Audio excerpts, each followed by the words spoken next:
Shalom sahabat Bapak Ibu yang terkasih dalam Tuhan kita Yesus Kristus. Semangat ya sahabat Bapak Ibu, karena hari ini pasti bisa dilewati. New Chapter Message hari ini Selasa 4 Oktober 2022 berjudul Hidup yang Berdampak.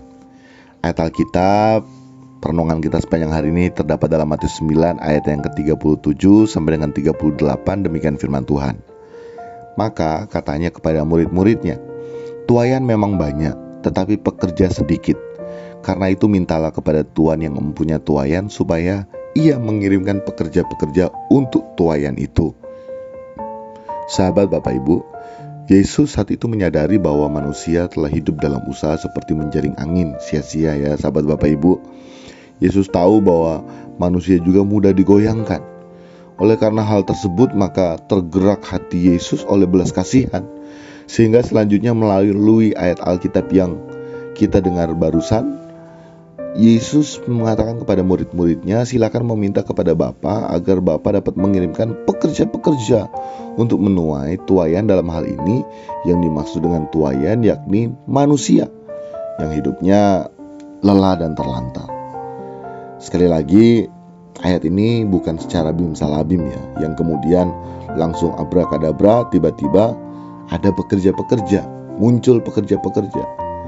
Ayat Alkitab tersebut sebenarnya merupakan perintah kepada murid-muridnya agar mereka dapat memiliki gairah seperti yang Yesus miliki, di mana makanan Yesus yakni apa? Melakukan pekerjaan Bapa dan menyelesaikannya. Sehingga dengan demikian saat murid-murid Yesus memiliki gairah yang sama dengan Yesus yang selanjutnya menjadi seperti Yesus, maka orang banyak akan melihat perubahan hidup murid-murid Yesus. Dengan demikian tentunya menarik perhatian bagi orang banyak untuk mengikuti gaya hidup murid-murid Yesus yang semakin seperti Yesus. Nah, ini adalah multiplikasi kehidupan Yesus yang selanjutnya akan terus membawa dampak bagi seluruh umat manusia. Karena seperti halnya saat ini kita hidup ya, tidak cukup kita hanya sekedar bicara tentang Tuhan. Apalagi kita juga pelan-pelan bicara di mimbar gereja ya, kita juga harus bukan hanya bicara, tapi membangun hubungan yang intim dengan Tuhan. Karena mengalami hubungan yang intim dengan Tuhan, outputnya itu pasti akan mengubahkan kehidupan kita menjadi seperti Yesus. Sehingga kita juga akan mengalami perubahan karakter menjadi seperti Yesus.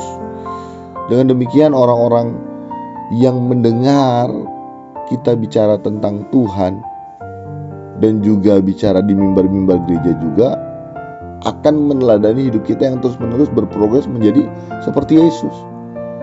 Prinsipnya kita stop bicara tentang Tuhan, kita bicara dengan Tuhan melalui hubungan yang intim dengan Tuhan. Kita menjadi serupa dengan Yesus, kita menjadi seperti Yesus dalam hal karakter kita, dan hal demikian mereka akan meneladani hidup kita, sahabat Bapak Ibu. Jangan ya kita bicara tentang Yesus, tetapi kita memiliki kehidupan yang justru sebaliknya. Kita tidak menjadi semakin seperti Yesus.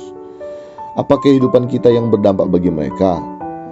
Bagaimana mereka mau melakukan kebenaran yang kita sampaikan kalau kita sendiri tidak dapat menjadi teladan bagi mereka?